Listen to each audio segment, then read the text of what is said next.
فَإِذَا قَضَيْتُمُ الصَّلَاةَ تو جب تم نماز پڑھ چکو فَاذْكُرُوا اللَّهَ قِيَامًا وَقُعُودًا وَعَلَىٰ جُنُوبِهِمْ تو اللہ کو کھڑے بیٹھے لیٹے، یعنی یہی انسان کی 3 پوزیشنیں ہوتی ہیں، اللہ کو یاد رکھو۔ فَإِذَا اطْمَأْنَنْتُمْ فَأَقِیمُوا الصَّلَاةَ تو جب تم مطمئن ہو جاؤ، یعنی یہ خوف وغیرہ جاتا رہے، گھر میں ہو، اطمینان سے ہو، محلے میں ہو، فَأَقِیمُوا الصَّلَاةَ تو نماز قائم کرو، یعنی جیسے اللہ نے سکھائی ہے اس طرح قائم کرو۔ نماز پڑھنا اور کام ہے، نماز قائم کرنا اس کے پورے نظام کے ساتھ ہے، باجماعت پڑھنا، تعدیل ارکان کرنا، پورا جو ہے نا اپنے لباس وغیرہ ہر شے کا خیال رکھنا، یہ نماز۔ اور ایک چیز یہاں پہ آئی ہے، اِنَّ الصَّلَاةَ كَانَتْ عَلَى الْمُؤْمِنِينَ كِتَابًا مَوْقُوتًا، بے شک نماز ایمان والوں کے اوپر وقت پر مقرر کی گئی ہے، یعنی یہ اپنے اپنے وقت پر پڑھنی ہے، اس کو آگے پیچھے نہیں کر سکتے، لہذا خوف کی صورت میں پڑھو یا جس صورت میں پڑھو، وقت کا لحاظ تو بہرحال تمہیں رکھنا ہی پڑے گا۔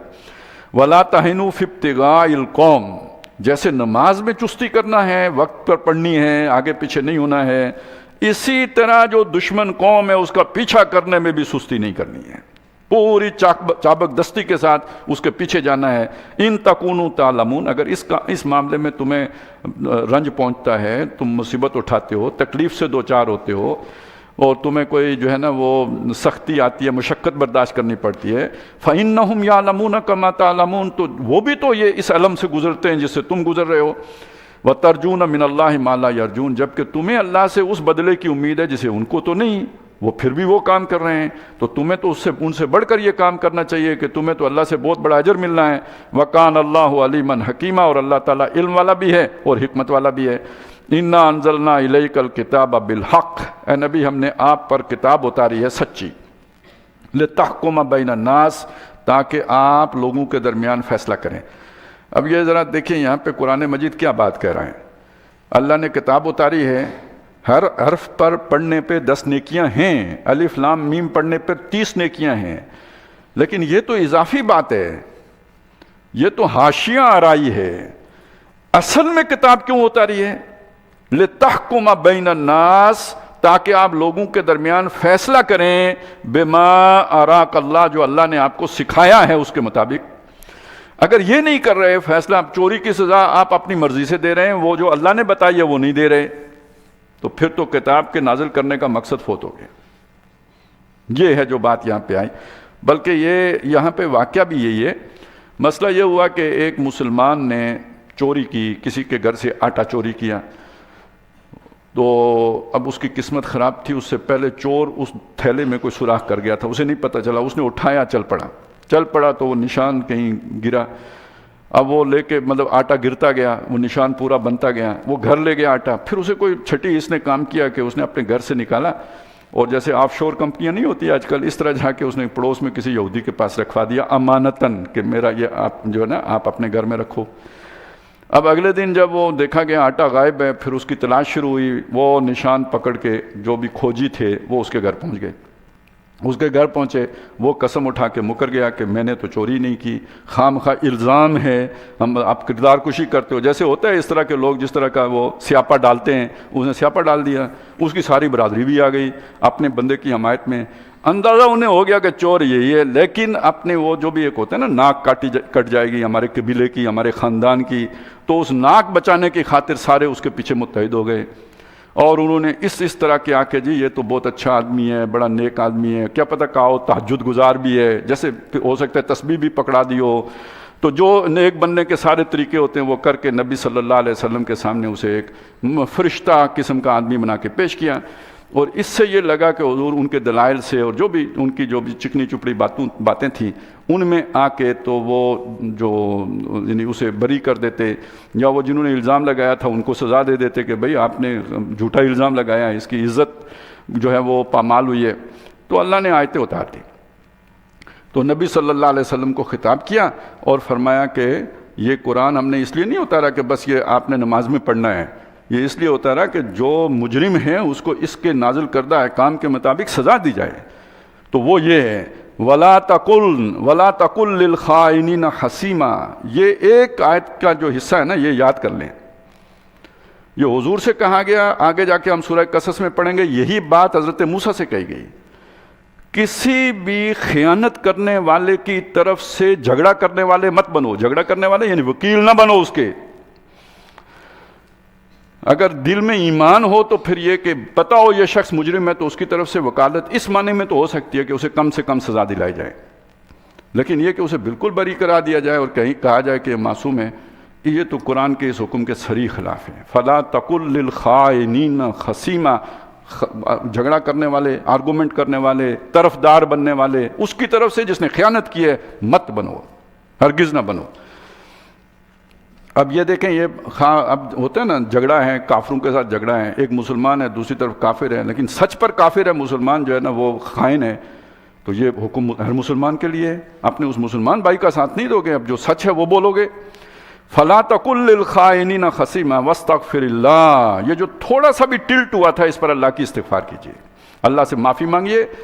ان اللہ کان غفور الرحیم، بے شک اللہ تعالیٰ بخشنے والا مہربان ہے۔ ولا تجادل عن الذین یختانون انفسہم، جن لوگوں نے اپنی جانوں پر ظلم کیا ہے، خیانت کی ہے، بددیانتی کی ہے، جرم کے مرتکب ہوئے، ان کی طرف سے جھگڑا کرنے والے، بحث کرنے والے مت بنو۔ پھر دوسری دفعہ بات آ گئی، ان اللہ لا یحب من کان خوانا نسیما، بے شک اللہ پسند نہیں کرتا اس شخص کو جو دغاباز ہو اور گناہگار ہو۔ اب اس کے بعد ذکر کیا جا رہا ہے اس کے پورے قبیلے کا، ایک چور کا نہیں، تمام جنہوں نے اس کو بچانے کی کوشش کی تھی، جو اس کے وکیل بن کے آئے تھے، اس کی طرف سے جھگڑا کرنے والے بن کے آئے تھے، ان سے کہا گیا یستخفون من الناس، یہ لوگوں سے شرماتے ہیں، ہماری ناک کٹ جائے گی، شرماتے ہیں لوگوں سے۔ ولا یستخفون من اللہ، اور اللہ سے نہیں شرماتے۔ اللہ کو تو معلوم ہے یہ چور ہے، اور یہ جھوٹ بول کے اسے بچانا چاہتے ہیں تاکہ دنیا میں جو ہے وہ ہماری بےزتی نہ ہو، تو اللہ سے شرم نہیں آتی انہیں۔ وَهُوَ مَعَهُمْ، اور جبکہ اللہ ان کے ساتھ تھا، اِذْ يُبَيِّتُونَ مَا لَا يَرْضَىٰ مِنَ الْقَوْلِ، جب وہ رات کو بیٹھ کے خفیہ مشاورتیں کر رہے تھے، وہ باتیں کر رہے تھے جن باتوں سے اللہ راضی نہیں ہوتا۔ یعنی اس کا مطلب انہیں پتہ لگ گیا تھا یہ چور ہے، لیکن جانتے بوجھتے اپنے وہ ناک بچانے کے چکر میں اس کا ساتھ دے رہے تھے۔ اور جب وہ مشورہ کر رہے تھے کہ ہم نے صبح موقف کیا اختیار کرنا ہے، وہ جیسے وکیل نہیں پڑھاتے کہ تم نے یہ بیان دینا ہے، تو وہ جب یہ سارا جو طے کر رہے تھے، اللہ دیکھ رہا تھا، اللہ ان کے ساتھ تھا اس موقع پر۔ وَكَانَ اللَّهُ بِمَا يَعْمَلُونَ مُحِيطًا، اور جو کچھ وہ کر رہے تھے اللہ تعالیٰ اس کا احاطہ کرنے والا تھا۔ ہاں انتم ہؤلاء جادلتم عنہم فی الحیات الدنیا، یہ بہت سخت بات ہے۔ اے لوگو، یہ تم ہی ہو جو ان کی طرف سے دنیا کی زندگی میں تو جھگڑا کرنے آ گئے ہو، ان کے وکیل بن کے آ گئے ہو، یہاں آ کے کھڑے ہو گئے ہو ان کی طرف سے۔ فَمَن يُجَادِلُ اللَّهَ عَنْهُمْ يَوْمَ الْقِيَامَةِ، قیامت کے دن اللہ کی عدالت میں کس کا جرت ہوگی کہ ان کی طرف سے جھگڑا کرنے کے لیے وہاں آ کر پیش ہو؟ ام من یکون علیہم وکیلا، یا یہ کہ کون ہوگا تمہاری طرف سے ان کے اوپر کارساز؟ وَمَن يَعْمَلْ سُوءًا، اور جو کوئی بھی برائی کرے گا، گناہ کرے گا، او یظلم، یا ظلم کرے گا، نفسہ، اپنی جان پر، ثم یستغفر اللہ، پھر وہ اللہ سے استغفار کرے، اپنے گناہ کی معافی چاہے، یجد اللہ غفور الرحیم، اللہ تعالیٰ کو بخشنے والا مہربان پائے گا۔ یہ اب سب کے لیے ایک جو ہے نا وہ راستہ کھولا ہے، استغفار کرو اپنے جرم کا، تاکہ یہ جو تم نے اس کا ساتھ دیا ہے وہ اللہ تعالیٰ جرم تمہارا معاف کر دے۔ وَمَن یکسب اسمًا، اور جو کوئی کسی گناہ کا ارتکاب کرے گا، فَإِنَّمَا یکسبہ علی نفسہ، تو وہ اس کا وبال اس کے اپنے اوپر ہی پڑے گا۔ وَکَانَ اللَّهُ عَلِیمًا حَکیمًا، اور اللہ تعالیٰ علم والا، حکمت والا ہے۔ وَمَن یکسب خطیۃً، اور جس کسی نے کوئی خطا کی، کوئی جرم کیا، او اسمن، یا گناہ کا ارتکاب کیا، ثم یرمی بہ بریئا، پھر اس کو تھوپ دیا کسی بے قصور پر، کسی معصوم پر، فقد احتمل بہتانا و اسما مبینا، تو اس نے تو بہت بڑا گناہ اٹھایا۔ یعنی وہ جرم کرنا ایک علیحدہ بات تھی، لیکن کسی بے گناہ پر اس کو تھوپ دینا یہ اس سے بھی بڑا جرم ہے جس کا وہ مرتکب ہوا ہے۔ وَلَوْلَا فَضْلُ اللَّهِ عَلَيْكَ، اے نبی آپ پر اگر اللہ کا فضل نہ ہوتا، وَرَحْمَتُهُ، اور اس کی رحمت آپ کے شامل حال نہ ہوتی، لَهَمَّتْ طَائِفَةٌ مِّنْهُمْ، ان میں سے ایک گروہ نے تو پکی ٹھان ہی لی تھی، لِيُضِلُّوكَ، کہ وہ آپ کو گمراہ کر دے۔ اب یہاں گمراہ کرنے کا مطلب کہ مس گائیڈ کر دے، اس معاملے میں یہ جو ایشو تھا۔ وَمَا يُضِلُّونَ إِلَّا أَنفُسَهُمْ، اور وہ نہیں گمراہ کر رہے مگر اپنے ہی آپ کو۔ وَمَا يَضُرُّونَكَ مِن شَيْءٍ، اور وہ آپ کا کچھ بھی نہیں بگاڑ سکتے۔ وَأَنزَلَ اللَّهُ عَلَيْكَ الْكِتَابَ وَالْحِكْمَةَ، اور اللہ نے آپ پر کتاب اتاری ہے، احکام ہیں جس میں، اور حکمت کی باتیں ہیں۔ وَعَلَّمَكَ مَا لَمْ تَكُنْ تَعْلَمْ، اور اس نے آپ کو سکھایا ہے وہ کچھ جس سے آپ واقف نہیں تھے۔ وَكَانَ فَضْلُ اللَّهِ عَلَيْكَ عَظِيمًا، اور اللہ کا آپ پر بہت بڑا فضل ہوا ہے، بہت بڑا فضل ہوا جو اس نے آپ کو یہ کتاب اور حکمت کی باتیں سکھائیں۔ لا خیر فی کثیر من نجواہم، وہ جو چھپ کے مشاورتیں کرتے ہیں، خفیہ مشاورتیں جو ان کی ہیں، اس میں کوئی خیر نہیں، کوئی بھلائی نہیں، کوئی فائدہ نہیں، الا من امر بصدقۃ، سوائے اس کے کہ جس نے اس طرح کی کوئی کانا پھوسی کی ہو کسی کو خیرات دینے کے لیے۔ ظاہر ہے کسی کو راغب کرنا ہے، فلانا آدمی ضرورت مند ہے، تو وہ چپکے سے جا کے اسے اگر بتا دیا ہے، وہ بھی خفیہ مشاورت، لیکن یہ کہ وہ مستثنا ہے اس شیطانی مشاورت سے، بلکہ اس کا ثواب ہوگا اگر کسی کو جا کے ترغیب دی ہے۔ او معروفین، یا کسی نیکی کے کام کرنے کے لیے کسی کے ساتھ جا کے کانا پھوسی کی ہے۔ او اصلاحیم بین الناس، یا لوگوں کے درمیان صلح کرانے کے لیے، اس کے لیے بھی ہوتا ہے، جو دو متحارب گروہ ہیں ان میں صلح کرانے کے لیے کبھی ایک کو علیحدہ لے کے جاتے ہیں، کبھی دوسرے کو علیحدہ لے کے جاتے ہیں، اس کی گنجائش رکھی ہے۔ باقی اگر کوئی نجوہ کرے گا، کانا پھوسی کرے گا، سرگوشیاں کرے گا، تو اس میں کوئی خیر نہیں ہے۔ اس میں خیر ہے یہ ان تین چیزوں میں، اس کے علاوہ خیر نہیں ہے۔ وَمَن يَفْعَلْ ذَلِكَ، اور جو کوئی یہ حرکت کرے گا یعنی نجوہ کرے گا، ابتغاء مرضات اللہ، اللہ کی خوشنودی کے لیے، اللہ کی رضا جوئی کے لیے، یعنی ان تین امور میں، فَسَوْفَ نُؤْتِيهِ أَجْرًا عَظِيمًا، ان قریب ہم اسے اجر عظیم سے نوازیں گے۔ وَمَن يُشَاقِقِ الرَّسُولَ، اور جو ضد کرے گا، مخالفت کرے گا رسول کی صلی اللہ علیہ وسلم، من بعد ما تبین لہ الہدی، اس کے بعد کہ ہدایت اس پر کھل چکی ہے، حق واضح ہو چکا ہے، اس کو سمجھ آ چکی ہے۔ وَيَتَّبِعْ غَيْرَ سَبِيلِ الْمُؤْمِنِينَ، اور ایمان والوں کے راستے کو چھوڑ کے چلے گا۔ ایک اجتماعی مسلمانوں کا طریقہ ہے، اللہ کے نبی کا ادب، احترام، توقیر، تعظیم ملحوظ رکھتے ہیں، ان کے ہر حکم کو سر آنکھوں پہ لیتے ہیں، اس طریقے سے ہٹ کر چلے گا، کوئی نئی راہ نکالے گا۔ اصل میں اسی سے وہ اجماع امت کی بھی دلیل نکلتی ہے نا، سبیل المومنین، ایمان والوں کا راستہ، جس پر ایمان والے متفق ہو گئے ہوں، اس راستے سے ہٹ کر کوئی نیا راستہ نکالے گا، نولہ ما تولا، ہم اسے پھرنے دیں گے جدھر وہ پھرا۔ اصل میں تو ترجمہ ہوگا ہم اسے ادھر موڑ دیں گے جدھر وہ مڑا، مطلب یہ کہ وہ ٹھیک ہے، اس کے وہ خیال تھا تو ہم نے اس خیال کو میں اسے فیسیلیٹیٹ کیا، وہ جدھر جانا چاہتا تھا اس کے لیے ہم نے راہ آسان کر دی۔ وَنُصْلِهِ جہنم، لیکن نتیجہ یہ ہے کہ ہم اسے جھونکیں گے دوزخ میں۔ ایمان والوں کے راستے سے ہٹ کر چلنے والا دوزخ میں جائے گا۔ وَسَاءَتْ مَصِيرًا، اور لوٹنے کے اعتبار سے بہت بری جگہ ہے۔ ان اللہ لا یغفر ان یشرک بہ ویغفر ما دون ذلک لمن یشاء، یہ آیت پہلے بھی آ چکی ہے کہ بے شک اللہ تعالیٰ ہرگز معاف نہیں کرے گا کہ اس کے ساتھ کسی کو شریک ٹھہرایا جائے، اس کے سوا وہ بخش دے گا گناہ جو دوسرے ہیں، لیکن ہر ایک کو نہیں، لمن یشاء، جس کو چاہے گا وہ بخش سکتا ہے، اس کا اختیار ہے۔ ومن یشرک باللہ، شرک بھی معاف ہو سکتا ہے لیکن توبہ کر کے، اس دنیا میں توبہ کر کے جائے۔ وَمَن يُشْرِكْ بِاللَّهِ فَقَدْ ضَلَّ ضَلَالًا بَعِيدًا، اور جو اللہ کے ساتھ کسی کو شریک ٹھہرائے گا تو وہ بہت دور کی گمراہی میں نکل گیا۔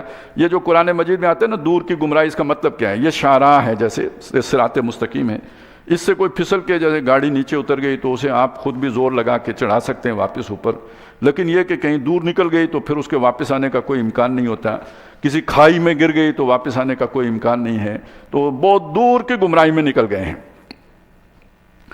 ان یدعون من دونہ الا اناسا، یہ اللہ کو چھوڑ کر نہیں پکار رہے حاجت روائی کے لیے، مشکل کشائی کے لیے، مگر یہ کہ عورتوں کو۔ اب وہ جو تھے نا دیویاں ساری مشرکین مکہ کی، تو وہ ساری عورتوں کے نام پر تھیں، جتنے بھی ان کے بت تھے بڑے بڑے، اور اسی طرح یہ ہے کہ وہ فرشتوں کو بھی اللہ کی بیٹیاں کہتے تھے، تو یہ نہیں پکار رہے کہ مگر عورتوں کو۔ وَإِن يَدْعُونَ إِلَّا شَيْطَانًا مَرِيدًا، حقیقت یہ ہے کہ نہیں پکارتے مگر سرکش شیطان کو، یہ اس سے مدد حاصل کر رہے ہیں ساری، ان کی روحانیت کی بنیاد یا مرکز جو ہے وہ شیطان ہے، یہ اللہ کی طرف سے انہیں روحانیت نہیں مل رہی، بلکہ یہ کہ ساری وہ شیطانی علم ہے جو ان تک آ رہا ہے۔ لعنہ اللہ، شیطان پر اللہ نے لعنت فرمائی ہے۔ اب اس کے بعد جو بات آ رہی ہے نا، اس کو ذرا آج کے زمانے کے ساتھ اس کا اطلاق کر کے دیکھیں کہ شیطان نے جو چیلنج دیا تھا، ظاہر ہے اگر یہ تمدن آگے بڑھ رہا ہے، ترقی کر رہا ہے، ارتقاء ہو رہا ہے، تو شیطان بھی تو اسی کے ساتھ ساتھ مطلب وہ بھی آگے بڑھ رہا ہے، اور اس کی بھی چالیں پہلے سے زیادہ گہری اور گاڑی ہوتی چلی جا رہی ہیں۔ ہر دور میں وہ ایک نئی جو ہے نا وہ لے کے جال لے کے آتا ہے، اس دور میں جام اور ہے جم اور اس دور میں میں اور ہے جام اور ہے جم اور، ساکی تہذیب کے حاضر نے ترشوائے صنم، اور یہ جو سارا کچھ ہے تو یہ کون کر رہا ہے؟ شیطان کر رہا ہے۔ وہ کیسے کرتا ہے؟ یہاں پہ آئی ہے وہ بات، اس نے اللہ کو چیلنج دیتے ہوئے یہ بات کہی تھی، کیا کہا تھا سنیں۔ وقالا، اس نے کہا، لا اتخذن من عبادک نصیبا مفروضا، تیرے بندوں میں سے میں اپنا حصہ وصول کر کے چھوڑوں گا. وہ کتنا ہے، اکثریت تو اس کی طرف جائے گی. وَلَقَدْ زَرَعْنَا لِكَثِيرٍ مِّنَ الْجِنِّ وَلَقَدْ زَرَعْنَا لِجَهَنَّمَ كَثِيرًا مِّنَ الْجِنِّ وَالْإِنسِ، انسانوں اور جنوں کی اکثریت تو دوزخ میں جائے گی. تو میں اپنا حصہ لے کے چھوڑوں گا. اور کیسے کروں گا یہ سنیے، وَلَأُضِلَّنَّهُمْ، میں ان کو بہکاؤں گا، لازماً بہکاؤں گا انہیں. اب وہ بہکانے کے لیے نیکی کے رستے سے آؤں، جیسے آدم علیہ السلام کے پاس آیا تھا، آپ فرشتہ بن جائیں گے، آپ بہت نیک ہو جائیں گے، میں انہیں بہکاؤں گا. یا یہ کہ برائی کو جگمگا کے لے کے آؤں، اسے جو ہے نا مزین کر کے لاؤں، اور اسے روشن خیالی کے نام پر لے کے آؤں، زخرف القول کر کے لاؤں، شوگر کوٹڈ کر کے لاؤں. یہ میرا کام ہے. وَلَأُمَنِّيَنَّهُمْ، اور میں لازماً انہیں امیدیں دلاؤں گا. یہ امیدیں کیا ہیں؟ دنیا کی جو بھی خواہشات ہیں، یہ کیریئر بنانا ہے، یہ کرنا ہے، پھر یہ اپنا جو ہے نا وہ ایسٹس بنانے ہیں، فلانی جگہ پہ گھر بنانا ہے، فلانی جگہ پہ جا کے اولاد کو سیٹل کرنا ہے. یہ ساری امیدیں ہیں نا، خوش امیدیاں، خوش فہمیاں. تو میں انہیں امیدیں دلاؤں گا. مزید کیا؟ اور پھر آخرت کی امید کہ اللہ غفور رحیم ہے، معاف کر دے گا. یہ سکھاؤں گا، میں انہیں پڑھاؤں گا، یہ سارے بیانیے میں سکھاؤں گا. وَلَآمُرَنَّهُمْ، اور میں انہیں سکھاؤں گا، فَلْيُبَتِّكُنَّ آذَانَ الْأَنْعَامِ، یہ جانوروں کے جو کان ہیں وہ چیریں گے. توہمات، سپرسٹیشنز، اس طرح کی چیزوں میں انہیں ڈالوں گا. اور مزید یہ وہ اہم ترین بات ہے جو ہمارے دور میں آ کے پوری ہو رہی ہے. وَلَآمُرَنَّهُمْ، اور میں انہیں سکھاؤں گا، فَلْيُغَيِّرُنَّ خَلْقَ اللَّهِ، تو یہ اللہ کی، فَلَيُغَيِّرُنَّ خَلْقَ اللَّهِ، تو یہ اللہ کی بنائی ہوئی شے کو تغیر، تبدیل کر دیں گے. اب وہ کس درجے کی تبدیلی ہے؟ اب ڈی این اے انجینئرنگ تک انسان پہنچ گیا. یعنی اس سے زیادہ ڈیپ روٹ جا کے اور کیا چینج کرے گا؟ پوری حیت تبدیل ہو جاتی ہے. وہ گائیں بیچاری جو مشکل سے 7-8 کلو دودھ دیا کرتی تھیں، اب 80 کلو دودھ دیتی ہیں. تو آخر یہ اللہ کی تو تخلیق میں کوئی تبدیلی کی ہی گئی ہے نا. چلیں آپ نے امپروو کر لیا، اللہ نے تھوڑی بنائی تھی، آپ نے اسے زیادہ کر دیا، لیکن تبدیل تو ہو گئی ہے نا اس کی خلقت. وہ مرغی جو کوئی 6 مہینے میں جا کے تھوڑی وہ چوزا بنتا تھا، وہ اب 6 ہفتے میں پوری مرغی بن جاتی ہے. اب اس سے فساد بھی پیدا ہوگا. ظاہر ہے جو ایک شے نیچرلی جو پروان چڑھی ہو، اس کے جو خواص ہوں گے وہ کچھ اور ہوں گے. جو آپ نے اس کے اندر کوئی چینجنگ لا کے، یعنی نیچرل سسٹم کو ڈسٹرب کر کے وہ شے بنائی ہے، تو کوئی نہ کوئی تو اس کے اندر فساد کا پہلو شامل ہو جائے گا. تو اب آپ سوچیں یہ ساری جو میڈیکل جو انڈسٹری، اب میں میڈیکل سائنس نہیں کہا میں نے، میڈیکل انڈسٹری جو چل رہی ہے، وہ ساری بیماریاں کہاں سے پیدا ہو رہی ہیں؟ یہ جو پھر اس طرح کا دودھ ہوگا اور جو اس طرح کی غذائیں ہوں گی، یہاں تک کہ آپ کی گندم، وہ جو فی ایکڑ پیداوار آپ نے 3 گنا یا 4 گنا بڑھا دی، تو گندم کی اندر جا کے انجینئرنگ کر کے کی نا. تو میں انہیں یہ ساری پٹیاں پڑھاؤں گا، انہیں اس قابل بناؤں گا کہ یہ قدرت کی بنائی ہوئی چیزوں کو تبدیل کر کے رکھ دیں. فَلَيُغَيِّرُنَّ خَلْقَ اللَّهِ، اللہ کی بنائی ہوئی شے کو تبدیل کریں گے. وَمَن يَتَّخِذِ الشَّيْطَانَ وَلِيًّا مِّن دُونِ اللَّهِ، اور جو کوئی شیطان کو دوست بنائے گا اللہ کو چھوڑ کر، فَقَدْ خَسِرَ خُسْرَانًا مُبِينًا، تو وہ تو کھلی جو ہے نقصان میں اور ٹوٹے میں اور گمراہی میں جا پڑا. یعدہم، وہ انہیں وعدے کرتا ہے، امیدیں ویمنیہم، اور امیدیں دلاتا ہے. وما یعدہم الشیطان الا غرورا، اور ان سے شیطان وعدے نہیں کر رہا مگر دھوکے کے وعدے کر رہا ہے. اولئک مأواہم جہنم، ان سب کا ٹھکانہ دوزخ ہے. ولا یجدون عنہا محیصا، اور وہ اس سے کہیں سرکنے کی، بھاگ جانے کی جگہ نہ پائیں گے. والذین آمنوا وعملوا الصالحات، اور جو لوگ ایمان لائے جنہوں نے نیک اعمال کیے، سندخلہم جنات، انہیں ہم داخل کریں گے ان باغات میں، تجری من تحت الانہار، جن کے درمیان ندیاں رواں ہیں، خالدین فیہا، ہمیشہ ان میں رہیں گے، ابدا، ہمیشہ ہمیش کو. وعد اللہ حقا، یہ اللہ کا حق وعدہ ہے، سچا برحق، جس میں کوئی تبدیلی یا تغیر نہیں ہوگا. ومن اصدق من اللہ قیلا، اور اللہ سے بڑھ کر سچی بات کس کی ہوگی؟ یعنی اللہ سے زیادہ سچا کون ہو سکتا ہے اپنا وعدہ پورا کرنے والا؟ لیس بامانیکم ولا امانی اہل الکتاب. دیکھیے یہ جو آخرت کا مسئلہ ہے، یہ نہ تمہاری خواہشات پر منحصر ہے، نہ اہل کتاب کی خواہشات پر منحصر ہے. یعنی اہل کتاب کیا سمجھتے تھے؟ ہمارے سوا کوئی جنت میں نہیں جائے گا. لن يدخل الجنت الا من کان هودا او نصارا نحن ابناء اللہ واحباؤہ. اس کو اللہ نے کیا کہا تھا؟ تلک امانیہم، یہ تمہاری خواہشات ہیں، یہ تمہاری خوش فہمیاں ہیں جن میں تم مبتلا ہو، یہ حقیقت تو نہیں ہے۔ تو آج اگر ہم بھی یہی سمجھتے ہوں تو نہ تمہاری خواہشات پر فیصلہ ہوگا، نہ اہل کتاب کی خواہشات پر فیصلہ ہوگا، اس کے اصول ہیں جو اللہ نے طے کیے ہوئے ہیں، ان اصولوں پر فیصلہ ہوگا۔ اور اصول کیا ہے؟ من یعمل سوءا، جو برائی کا مرتکب ہوگا، اب آپ یہاں رکھ لیں، یہودی ہو، نصرانی ہو یا مسلمان ہو، جس نے بھی برائی کی ہوگی، یجزا بہ، اس کا بدلہ پائے گا، اس کا نتیجہ بھگتے گا۔ ولا یجد لہ من دون اللہ ولیا ولا نصیرا، اور اپنے لیے اللہ کے مقابلے میں نہ کوئی حمایتی پائے گا، نہ کوئی دوست پائے گا، تنہا پیش ہوگا اللہ کے سامنے، کیے کا نتیجہ بھگتے گا، کوئی اس کی مدد کو نہیں آ سکے گا۔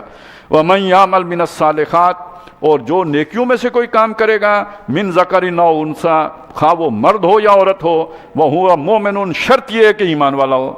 اب یہاں فرق ہو گیا، یہودی نیکی کرے اس کی نیکی کا فائدہ اسے دنیا میں مل جائے گا، عیسائی نیکی کرے اسے اس کی نیکی کا فائدہ دنیا میں مل جائے گا، آخرت کا فائدہ مومن ایمان والے کو ملے گا۔ وہ نیک اعمال کرے، مرد ہو یا عورت ہو، شرط یہ ہے کہ مومن ہو۔ فاولئک یدخلون الجنہ، وہ جنت میں داخل ہوں گے۔ ولا یظلمون نفیرا، اور ان پر دھاگے برابر بھی ظلم نہیں کیا جائے گا، ذرے برابر، تل برابر۔ ومن احسن دینا، اور اس سے بہتر دین، اس سے بہتر طریقہ کہہ لیں، اس سے بہتر لائف سٹائل کس کا ہے؟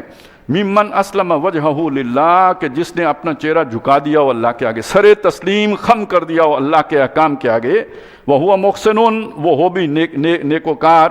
واتبع ملت ابراہیم حنیفہ، اور اس نے پیروی کی ابراہیم کے طریقے کی یکسو ہو کر۔ واتخذ اللہ ابراہیم خلیلا، ابراہیم تو وہ ہے کہ جس کو اللہ نے اپنا دوست بنایا، یہ جگری دوست جیسے ہم کہتے ہیں نا، خلیل، یہ رفیق نہیں، خلیل بنایا۔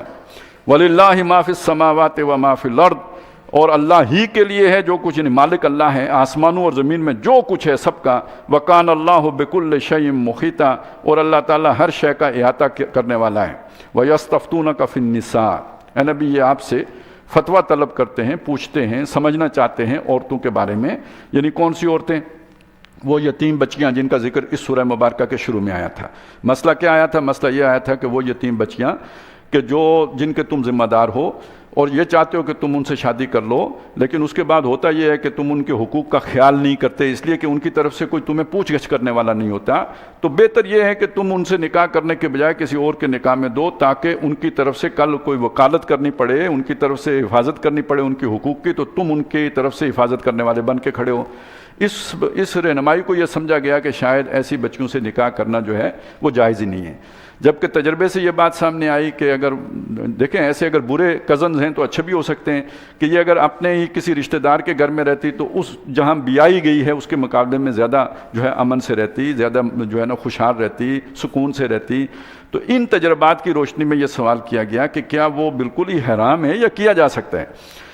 تو یہ آپ سے یتیم بچیوں کے بارے میں، نکاح کرنے کے بارے میں پوچھتے ہیں۔ قُلِ اللَّهُ يُفْتِيكُمْ فِيهِنَّ، ان سے کہہ دیجئے کہ اللہ تعالیٰ تمہیں ان کے بارے میں فتویٰ دیتا ہے، یعنی تمہیں سمجھاتا ہے۔ وَمَا يُتْلَى عَلَيْكُمْ فِي الْكِتَابِ، اور اس چیز کے بارے میں سمجھاتا ہے جو کچھ کتاب میں اس سے پہلے تمہیں سنایا گیا، تم پڑھتے ہو، یعنی یہ کہ سورہ مبارکہ کے جو شروع میں آیا، فی یتام النساء، یتیم بچیوں کے بارے میں، اللاتی لا توتونہن ما کتب لہن، جن کو تم نہیں دیتے جو تم نے ان کے لیے فرض کیا، جو ان پر کے لیے فرض کیا گیا، یعنی مہر دیے بغیر ہی رکھ لیتے ہو یا ان کے حقوق سلب کرتے ہو۔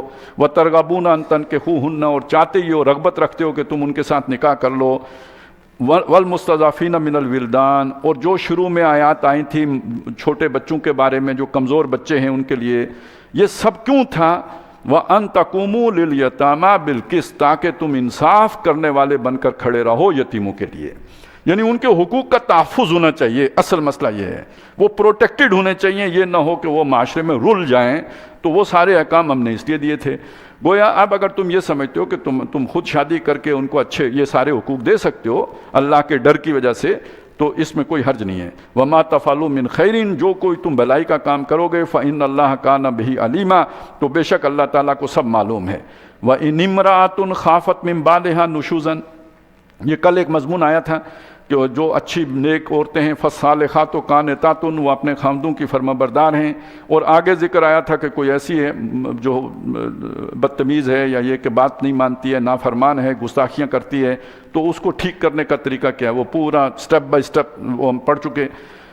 اب اس کے برعکس بھی تو ہو سکتا ہے نا، کوئی مطلب خامند ایسا ہے کہ جس کے دل سے بیوی اتر گئی ہے، یا یہ کہ وہ اسے پسند نہیں کرتا، یا اس وجہ سے اسے ڈانٹ ڈپٹ کرتا رہتا ہے، کوئی اس سے جو ہے نا اسے دل اس کے ساتھ لگتا نہیں اس کا. اب وہ عورت کیا کرے، اس کے پاس کیا حال ہے؟ خامند کے پاس تو یہ تھا کہ اسے جناب سمجھائے، بستر علیحدہ کر دے، کوئی تھوڑی جو ہے نا مار پیٹ بھی کر سکتا ہے، یہ تو اسے اختیار دیا گیا. اب یہ کیا کرے؟ اس کے لیے بھی اللہ تعالیٰ نے ایک رائے جو ہے وہ ایک طریقہ بتایا کہ اگر کسی عورت کو اپنے خامند سے سرکشی کا اندیشہ ہو یا سرکشی کا سامنا ہو، او اعراضاً، یا یہ کہ وہ اس کا دل بھر گیا ہو، وہ اس سے مطلب اس کا حق ادا نہ کر رہا ہو، فلا جناح علیہما، تو ان دونوں پر کوئی گناہ نہیں ہے، نہ مرد پر نہ عورت پر، ان یصلحا بینہما صلحا، کہ وہ آپس میں صلح کر لیں. اب صلح کیسے ہوگی؟ وہ تو اگر دل ہی وہ چاٹ ہو گیا ہو تو صلح کیسے ہوگی؟ جب تک وہ دل آمادہ نہیں ہوتا تو وہ کیا ہے کہ کسی نے شعر تو مجھے یاد آ رہا ہے، بندہ یاد نہیں آ رہا شاعر، تو وہ پچھتاؤ گے سنو، ہاں یہ میر تقی میر ہی ہو سکتے ہیں کہ دل وہ نگر نہیں جو پھر آباد ہو سکے. پچھتاؤ گے سنو ہو یہ بستی اجاڑ کے، یہ بستی ایک دفعہ اجڑ جائے تو پھر تو آباد نہیں ہوتی، کم از کم میر تقی میر کی تو نہیں ہوتی. لیکن اللہ تعالیٰ ایک بات بتا رہے ہیں کہ وہ ہو بھی جاتی ہے، یہ ایسا نہیں ہے کہ پھر آباد نہ ہو سکے، پھر بھی آباد ہو سکتی ہے. وَالصُّلْحُ خیر، اور صلح کرنے میں خیر ہے. یہ ایک ایک جملہ ہے، ہر جملہ اپنی جگہ حکمت کا خزانہ ہے. یہ صلح بہت بڑی خیر ہے. یہ کہا جاتا ہے، واقعہ سنایا جاتا ہے کہ اقبال کی کوئی ہمشیرہ کبھی ناراض ہو کے آ گئیں، تو اقبال کا موقف یہ تھا کہ ان کو واپس نہیں بھیجنا ہے. تو وہ جو بھی راضی نامہ کرانے کی کوشش کر رہے تھے نا، اس بندے نے صرف یہ دو جملے یعنی الفاظ کہے، وَالصُّلْحُ خیر، اور اقبال پانی ہو گئے، اپنا موقف انہوں نے چھوڑ دیا. تو یہ نہیں، ہر ایک ایک جملے کے اندر بھی اگر کوئی سمجھ سکے تو حکمت کے خزانے ہیں کہ یہ صلح کرنا یہی بہترین کام ہے. وَأُحْضِرَتِ الْأَنفُسُ الشُّحَّ، اب یہ بہت بڑی حقیقت ہے جو قرآن نے بیان کی ہے. حاضر کر دیا گیا ہے دلوں کے اوپر، جیوں کے اوپر، نفس انسانی کے اوپر لالچ کو. ہر شخص کے اندر تھوڑا بہت لالچ ضرور ہوتا ہے. کیوں؟ وہ جو ہم نے سورہ آل عمران میں پڑھا تھا، انسان کے دل میں کھبا دی گئی ہے محبت عورتوں کی، بیٹوں کی، ڈھیروں مال رکھنے کی. تو ہر شخص کے دل کے اوپر لالچ کو حاضر کر دیا گیا. اخذرت الانفس الشح. اب اگلی بات نہیں بتائی کہ عورتوں کے پاس اگر کوئی مال ہے، ظاہر ہے ان کے پاس مہر ہے، کچھ اور ان کے پاس ہے، اگر وہ دے دلا کے تو مرد کا دل جیتا جا سکتا ہے، تو لالچ تو ہوگا ہی اس کے دل میں. تو وہ دیکھے گا اس نے میرے لیے اتنی قربانی دی. وہ جو دل ذرا ویران سا ہے، اجڑا سا ہے، تو اس دل کے اندر پھر جو ہے نا، جیسے وہ بارش ہوتی ہے تو زمین اپج آتی ہے، تو یہ دل بھی واپس راغب ہو سکتا ہے. تو اللہ تعالیٰ نے یہ بھی ایک نسخہ بتا دیا.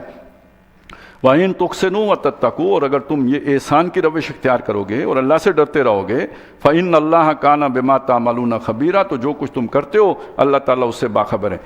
اب یہ ساری مجھے بھی پتہ لگ گیا اس بات کا، آپ کو بھی لگ گیا، اور اب مال اینٹھنے کے لیے ایک ڈرامہ رچائیں تو پھر چھوڑے گا نہیں. یہ تقویٰ کے خلاف ہے. وہ تو ایک نیچرل بات ہے کہ کسی کے دل کے ساتھ ایسا معاملہ ہو گیا تو وہ اس طرح کر لے، لیکن اگر کوئی دغا باز انسان پورا ڈرامہ رچا سٹیج کر کے یہ کام کرے گا تو اس لیے ساتھ تقویٰ کا ذکر آ گیا کہ اللہ تعالیٰ تو پھر باخبر ہے کہ تم نے یہ کیا کیا ہے، وہ اللہ سے تو مخفی نہیں ہے.